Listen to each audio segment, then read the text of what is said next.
ఉద్యోగం చేస్తారని ఏదో సంపాదిస్తారని కూడా ఆయనకి ఏమాత్రమో అసలు అటువంటి ఆలోచన లేదు. అంటే నా చదువు ఉద్యోగం వస్తున్నాను అటువంటి ఆలోచనే లేదు. చదువుకుంటే బాగుంటుంది, ఆడతలు చదువుకుంటే బాగుంటుంది అనే ఆలోచన ఆయనకి కలిగినటువంటి ఆలోచన నన్ను ఇక్కడ దాకా తీసుకొచ్చింది.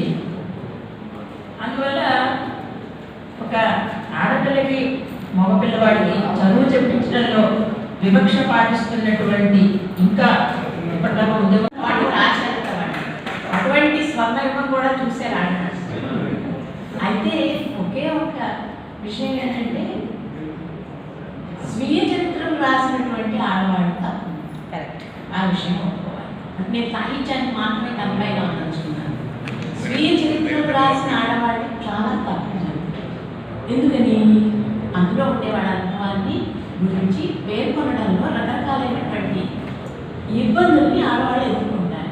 వాళ్ళ కలిగిన భావాలు చెప్పడానికి మహానుభావుడైన తిరుమల రామచంద్ర గారు తన మానసికంగా ఒక అమ్మాయిని ప్రేమించిన విషయం గురించి తన ఆటోబయోగ్రఫీలో చెప్పినంతగా అలా కన్ఫెస్ చేసేటటువంటి ధైర్యంతో రాసిన స్వీయ చరిత్ర మగవాడు కూడా రాయలేదు. అలాంటప్పుడు ఆడపిల్లలు ఎంతవరకు ముందుకు వస్తారని రాయడానికి అని ఆలోచించారు. సరే, స్వీయ చరిత్ర రాయాలంటేనో లేకపోతే ఒక కథ రాయాలంటేనో వాళ్ళ భావాల్ని వాళ్ళ సంచలనం రేకెత్తించినటువంటి వాళ్ళ ఆలోచనల్ని ప్రకటించడానికి చాలా కలేజా ఉండాలి. సాహిత్యంలో అడుగు పెట్టడమే కలేజా ఉంటేనే అడుగు పెట్టాలి. కానీ ఎక్కువ భాగం స్త్రీలు భద్రలోకమైన సాహిత్యం రాసేవాళ్ళు కానీ చదివేవాళ్ళు కానీ నిజానికి చదవడానికి భద్రలోక సాహిత్యాన్ని అయితేనే ఆడవాళ్ళు చదువుతారు అనే విషయాన్ని మనం ఒక ఈ 125 ఏళ్ళ చేస్తే చూసుకుంటే అర్థం. ఎందుకంటే ఈ మధ్యకాలంలో అపాన్యూస్ వాళ్ళు వేశారు జానపద గేయాన్ని నందివాడ చలపతిరావు గారని ఆయన సేకరించినటువంటి పాటల్ని తగిన వెంకటేశ్వరరావు గారు కంపైల్ చేసి వేశాడు. 1900లో ఆయన స్త్రీలు వాడుకుంటే జానపద గేయాన్ని పుస్తకం వేస్తూ ముందు మాటలో రాశాడు. దాన్ని బట్టి నేను చెప్తుంది, ఎవరైనా నిజాలు చెప్తారా ఆటోబయోగ్రఫీలో అని అడిగింది. చాలా ఉంటాయి అవన్నీ చెప్పం కదా అని. అది ఆడపిల్లలైనా మగపిల్లలైనా చెప్పరు. అలాగే మన బయోగ్రఫీస్ రాసినటువంటి ఎంఎస్ సుబ్బలక్ష్మి తను పలానా ఆయన్ని ప్రేమించాను లేక ఉత్తరాలు రాశాను అంటే ఎంత గొడవ జరిగిందో. అందరికంటే ఎక్కువ విమర్శించింది ఆడవాళ్ళే. ఏంటిది ఆవిడ కూడా ప్రేమించడం ఏమిటి అని అది మనం అనుకున్నాం. అట్లా ప్రేమించకూడదు, ఆవిడ దేవత. ఇది కూడా చూశాను. కాబట్టి వివక్ష అంటే కొన్ని సాంఘిక నియమాలని అది మగవాళ్ళు దాటినా భరించలేము, ఆడవాళ్ళు దాటినా అసలే భరించలేము. ఎందుకంటే మూలాలు కలుగుతూ ఉంటాయి కాబట్టి ఇది ఒకటి చూశాను. రెండోది నేను పండుగలలో గమనించినటువంటి మరొక విషయం ఏంటంటే అపర్ణ కథలు రాసినప్పుడు అతడు ఆమె ఆ కథ రాసినప్పుడు నాకు చాలా నచ్చింది. కథ ఎంత బాగా రాసావమ్మా అంటే, మీరు ఇలా అంటున్నారంటే అందరూ నన్ను చూస్తున్నారండి. ఎందుకమ్మా అంటే నీకు అనుభవం ఉందా, నువ్వు అనుభవించి ఇవన్నీ నువ్వు రాశావా, అలా అందరూ అనుకుంటారు కదా, ఇవన్నీ ప్రశ్నలు ఎదుర్కొంది అమ్మాయి అంటే అదేంటే అందరూ అనుభవంతోనే రాస్తున్నారా, గమనించి రాయరా అని అడిగితేను ఏమో అందరూ నన్ను ఇలా కోపడుతున్నారు, ఇంట్లో వాళ్ళు కూడా కోపడుతున్నారు, మా అమ్మ కూడా ఎందుకే ఇలాంటి రాస్తావా మంచి మనిషి. కానీ తను కూడా కూతురికి ఎవరో మాట వస్తుందేమో అని భయపడింది. అంటే ఈ వివక్ష అనేది అంటే మనకి ఇలాంటి కథలు మగవాడు రాయలేదా అంటే రాశారు. కానీ ఒక స్త్రీ అదేదో మామూలు విషయంగా వెళ్ళి ఒక రాత్రి తన బాస్తో గడిపి వెనక్కి వచ్చి మామూలుగా ఉండడం అనేది భరించలేకపోయా. ఏంటో నాకు తెలియదు, అసలు దాని అర్థం కూడా తెలియదు. అంత చిన్న వయసులో దాన్ని నేను చదివాను. మరి నాకు జరిగిన వివక్ష అంటే ఏంటంటే, నేను 5 ఆడపిల్లల్లో 4వ అమ్మాయిని. మేమందరం SSLC దాకానే చదివాము. మా ఊళ్ళో అంతే ఉంది. తర్వాత అందరం ప్రైవేట్గా MA చేసాం. అది తర్వాత సంగతి. దీనికి కారణం మా అమ్మ కాదు, మా నాన్న కాదు, మా అమ్మ. ఎందుకంటే పెళ్ళిళ్ళు చేసేద్దాం, అందుకని ఇంకో ఊరు పంపించి చదవలేదు. అయితే అది వివక్ష అని కూడా మాకు తెలియదు, అప్పుడు తెలియదు. మా అన్నయ్య చదివించారు. మా అన్నయ్యని ఇంజనీర్ కాకినాడ పంపించి కూడా చదివించారు, ఒక్కడే అన్నయ్య. అయితే ఇవి వివక్ష అనే భావం తెలియకుండానే మరి నేను వృత్తిపరంగా ఉపాధ్యాయునిగా కూడా మరి ఇంతకుముందు మేడం గారు చెప్పినట్టుగా నోరెట్టుకు బతకవే అన్నట్టు మనలో చక్కగా చెప్పే శక్తి ఉంది కాబట్టి నేను పెద్దగా వివక్షని ఏమీ ఎదుర్కోలేదు. కానీ ఒక కవితలో అత్తింటి ఆరణలకి ఏం పదవలేదు, కోడంటికానికి ఏం పదవలేదు అని ఏదో ఒక కవితలో రాస్తే మా వాళ్ళు ఏం ఎదుర్కొన్నావు నువ్వు అన్నట్టుగా చాలా చాలా చాలా బాధపడిపోయి నాతో మాట్లాడారు కొన్నాళ్ళు. అయినప్పటికీ తమ శక్తి సామర్థ్యాలకు అవకాశాలు ఇస్తే అత్యున్నతంగా ఎదిగి పుస్తక సంకలనాలు, అలాగే సాహిత్యపరమైన కార్యక్రమాలు, అనువాదానికి సంబంధించిన పుస్తకాలు తేవడంలో ఏమాత్రం వెనక్కి తగ్గడం లేదు. ఈరోజు సోషల్ మీడియా వచ్చాక ప్రచురించినా ప్రచురించకపోయినా తమ భావాలని వ్యక్తపరచగలిగే వేదిక మహిళలకి దొరికింది. చాలామందికి దొరికింది, మహిళలకు కూడా బాగానే ఉపయోగించుకుంటున్నారు. నేను ఈ మాట ఎందుకన్నానంటే,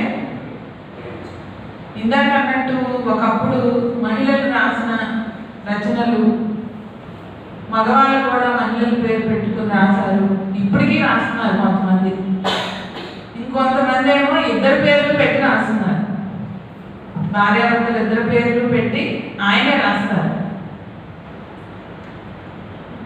ఇలా కూడా వస్తుంది. ఏది ఏదైనప్పటికీ కూడా మహిళలు రాసినప్పుడు, పురుషులు రాసినప్పుడు ఏమి విమర్శించరు, కానీ మహిళలు రాసినప్పుడు వెంటనే ఆ కథలో నుంచి ఆమెను చూస్తారు, ఆ రచయితని. వెంటనే ఇందులో ఆ పాత్ర ఆమెదేమో, ఇందులో అక్కడ జరిగిన సంఘటన ఆమె గురించే జరిగిందేమో అన్నట్టుగా చూసి ఇంకొంతమంది నేరుగా అడగడం. ఇప్పుడు ఈ సోషల్ మీడియా అలాంటి కూడా వేదిక అయిపోయింది. ఇష్టం లేదా అన్న దానితో అసలు సంబంధమే ఉండదు. అయినా సరే మేము ఇంటింటి గ్రంథాలయం అని ఆ రోజుల్లో వచ్చేది. ఆ పుస్తకాలు తీసుకుని మేడం సుధ చెప్పినట్టు జల పుస్తకాలు, తర్వాత రంగనాయకమ్మ పుస్తకాలు, ఇలా అని చిన్న చిన్న కొనుక్కుంటూ ఏ గ్రంథాలయానికి కూడా ఎప్పుడు నాకు యాక్సెసిబిలిటీ లేదు. నాకు ఎప్పుడు కూడా నేను గ్రంథాలయాలలో వెళ్ళి, ఎందుకంటే అసలు వెళ్ళే అవకాశమే లేదు. వివక్షత ఇక్కడ స్టార్ట్ అవుతుందని నేను అనుకుంటున్నాను. ఆడపిల్లలకు ఉన్న టైంలో వాళ్ళు అంటే ఇక్కడ టీచర్స్ వీళ్ళందరూ కాబట్టి వీళ్ళకి స్కూల్లో లైబ్రరీస్ యాక్సెసిబిలిటీ ఉంటుంది. మాలాంటి వాళ్ళకి స్టూడెంట్స్గా మా స్కూల్లో లైబ్రరీ ఏం లేదు. అలాగే నేను వర్క్ చేసినప్పుడు కూడా బయటికి వెళ్ళి లైబ్రరీకి వెళ్ళి చదివేంత అవకాశం కూడా ఏం లేదు. ఒక మంచి రచన చేయాలంటే తప్పనిసరిగా రచయితలైనా సమాజం గురించి, రచనల గురించి మంచి అవగాహన ఉన్నప్పుడే మంచి రచనలు వస్తాయి. కాబట్టి పరిశోధనకి, పరిశీలనకి మహిళలకి మగవాళ్ళ కన్నా చాలా తక్కువ అవకాశాలు ఉంటాయి అని నా అనుభవం. అందువలన నేను అన్నా లైబ్రరీకి వెళ్ళినప్పుడు చూశాను. వ్యక్తి కాదు, ఆయన కూడా ఆయనకి అది నేను చెప్పిన ఆన్సర్ రుచించలేదు. సో అంటే మనం ఏం చేస్తున్నాం అన్నదాన్ని అందరూ పరిశీలిస్తారు. ఒక రచయితలుగాను లేకపోతే మనం ఇట్లా ఒక సాహిత్యవేత్తలుగాను బయటకు వచ్చినప్పుడు ఇంకా ఎక్కువ గమనిస్తారు. గమనించినప్పుడు మనం అందుకనే మనం ఏ రచయితల ద్వారా లేకపోతే ఏ సాహిత్యం చదవడం ద్వారా మనం ఇన్స్పైర్ అయ్యామో ఆ స్థాయికి మనం రచనలు చేస్తున్నామా లేకపోతే అంతకన్నా ఇంకెక్కువ ఏమైనా చెప్తున్నామా అని మనం ముందు పరిశీలించుకోవాలి. ఇక్కడ వచ్చి మనం నిలబడో లేకపోతే మనం కూర్చున్న పుస్తకం రాసో బయటకు తీసుకెళ్ళినప్పుడు వీటన్నిటికీ సిద్ధపడి మనం చేస్తున్నాం కాబట్టి వాటిని అసలు పాయింట్గా తీసుకోవాల్సిన అవసరం లేదని నేను అనుకుంటున్నాను. ఇక్కడ వేసుకుంటుంది అక్కడ వేసుకుంటుంది ఇవన్నీ ఆలోచించే బదులు మల్లాది వెంకటకృష్ణమూర్తి గారు అంటే చాలా కమర్షియల్ రైటర్ అనుకుంటాం మనం. నిజానికి కమర్షియల్ రైటర్ కూడా అనుకోవడం కాదు. ఆయన 3 పీరియడ్లో 3 నవలలు రాశారు. సుమారు 80 ప్రాంతంలో మాట్లాడే బొమ్మ అని ఆయన ఒక నవల ఉంది. ఆ తర్వాత శ్రవంతి అని ఒక నవల వచ్చింది ఒక 7 years గ్యాప్లో. తర్వాత మళ్ళీ ఒక 3 సంవత్సరాలు 4 సంవత్సరాల తర్వాత అందమైన జీవితంలో నవల వచ్చింది. ఈ 3 నవలలో చదివినప్పుడు అంటే మాట్లాడే బొమ్మలో అతను ఒక ఎక్స్ట్రా మ్యారిటల్ రిలేషన్షిప్ తను చేస్తాడు. ఇంట్లో తెలియకుండా దాన్ని మెయింటైన్ చేస్తూ ఉంటాడు, ఎవరికీ తెలియదు. అది ఒక రహస్యంలాగే ఉంటుంది. ఆ నవల రాసే టైంకి సమాజం ఆ రిలేషన్ని యాక్సెప్ట్ చేసే స్టేజ్లో ఉంది, కుటుంబమైనా సమాజమైనా. అలా అని చెప్పి అదేమీ ఆగదు. ఒక 4-5 సంవత్సరాల తర్వాత శ్రవంతి నవల వస్తుంది. ఆ నవలలో ఆ అమ్మాయి అతని తాలూకా కుటుంబానికి గిఫ్ట్లు ఇస్తుంది, గిఫ్ట్లు పంపిస్తుంది, వాళ్ళకి ఏదైనా అవసరమైతే సపోర్ట్ చేస్తుంది. అంతే తప్ప ఆమెని ఈ కుటుంబానికి అతను పరిచయం చేయాలనుకోవడం. కానీ వీళ్ళకి ఆ ఎలర్ట్నెస్ ఉంటుంది, తనతో ఆమెతో అతను ఉంటున్నాడు అని చెప్పే ఒక ఎలర్ట్నెస్ కలుగుతుంది. తర్వాత అందమైన జీవితం వస్తుంది.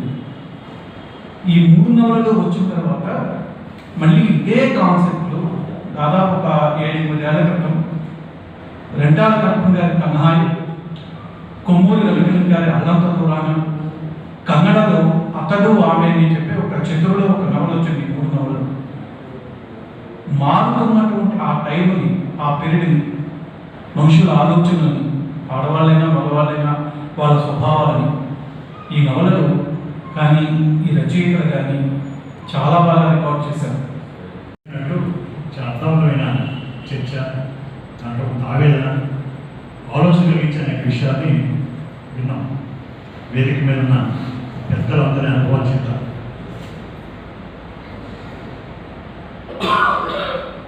స్త్రీల మీద అణచివేత, వివక్ష ఎంత బాధో దాని నుంచి పెరుగులాడి ఒక ధైర్యమైన బుద్ధాన్ని చూపించే చరిత్ర కూడా అంత పాతది అనుకుంటాను. స్త్రీ పక్షపాతి కాబట్టి మాకు ఇతరత్ర ఏం లేదు. మేము ఎలా వెళ్ళాలంటే ఎలా వెళ్ళాం, ఎలా చదవాలంటే అలా చదువుకుంటాం. స్వేచ్ఛ అనేది దానికి అర్థమేంటో కూడా నాన్నగారని తెలుసుకున్నాం నేను. అయితే ఇంట్లో ఒకే ఒకడు 3 ఆడపిల్లల మధ్య మగవాడు ఉన్నాడు కాబట్టి మా అమ్మ దగ్గర అది కనిపించేది. ఒకదానికి గుణ స్నానానికి వెళ్తుంటే అన్నయ్యకి టవల్ ఉన్నప్పుడు మొదలుపెట్టాను నేను. నా టవల్ నేను తీసుకెళ్తున్నప్పుడు ఆ టవల్ నేను తీసుకెళ్తాను. అక్కడ మొదలైంది. మా నాన్న ఎంత మహిళా పక్షపాతం చెప్పడానికి ఏంటంటే, ఉదాహరణ మా అమ్మాయి పెళ్లి కుదిరితే, పెళ్లి ప్రపోజల్ వస్తే పక్కన బంధువుల అమ్మాయి నాన్న అమ్మాయిని ఇట్లా ప్రతిపాదించారు మా కజిన్ అని చెప్తే నాన్న ఒక కండిషన్ పెట్టాను. నీ కోపాన్ని పూర్తిగా చంపేసుకుంటానంటే అమ్మాయితో పెళ్లికి నేను ఆమోదిస్తాను. ఎందుకంటే మా వదిలిని వాళ్ళ నాన్న అంత అపురూపంగా చూసుకునేవాడు. వాళ్ళ అమ్మ నాన్న ఆవిడ స్నానానికి నీళ్లు కూడా వాళ్ళ నాన్నే పెట్టేవాడు. నువ్వు అలా చెయ్యాలి, అవన్నీ చేసి అంతే బాగా చూసుకుంటావు వాళ్ళ నాన్న చూసుకున్నట్టు అని అంటే కనుక నిన్నిచ్చి నీకు మీ ఇద్దరు పెళ్లి కొట్టుకుంటా అంటే మా అమ్మాయి కొట్టుకున్నాడు. అలా నేను డ్యాన్స్ చేశాను. ఎందుకంటే మా అమ్మాయి అంత మారాడు. ఇవి ఒకటి.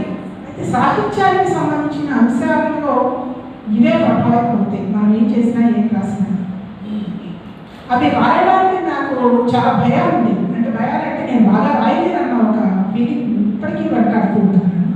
అందుకే రాసిన కూడా అసంతృప్తిగా పక్కన పెట్టాను.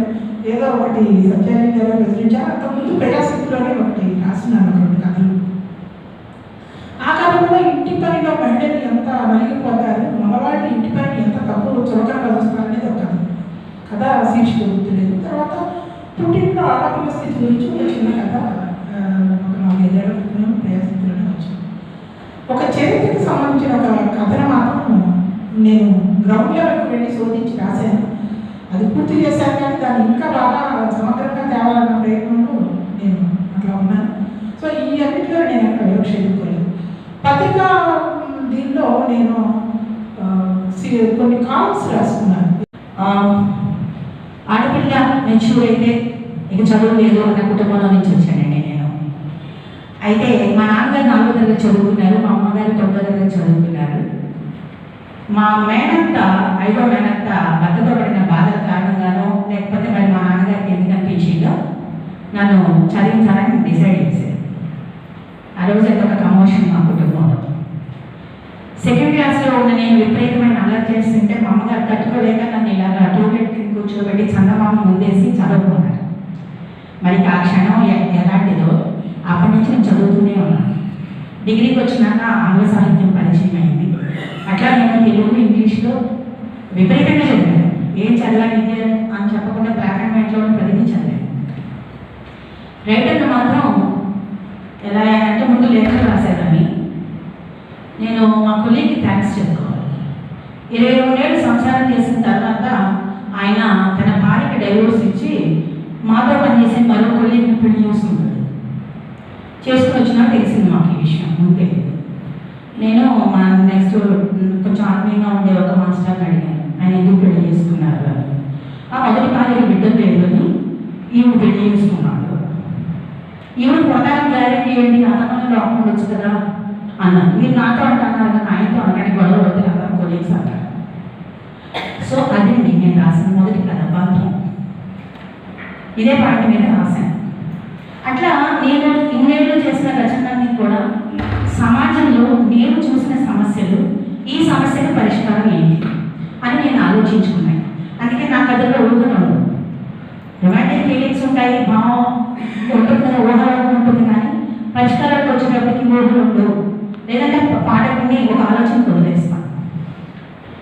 ఇలా నా జర్నీ జరిగిపోయింది. నేను మధ్యలో కూడా సింగిల్ పేరెంట్ అవడం, నా పిల్లలకి నేనే పెంచుకోవడం. So it is one kind of emotional outlet లా కూడా అయిపోయింది. సో నేను ఎదుర్కొన్న సమస్యలు మహిళలు. మనం సాహిత్యం చదవగలిగితేనే కథలు కానీ కవితలు కానీ రాయగలుగుతున్నాం. మనం చిన్నప్పటి నుంచి మనం ఇష్టంగా ప్రేమగా చదవబట్టి మనం సమాజాభివృద్ధి కోరుకుంటాం. కాబట్టి మన పిల్లలకి కూడా ఈ సాహిత్యం చదవడం అలవాటు చేయాలని ఇక్కడ అందరూ సాహిత్యకారులు కాబట్టి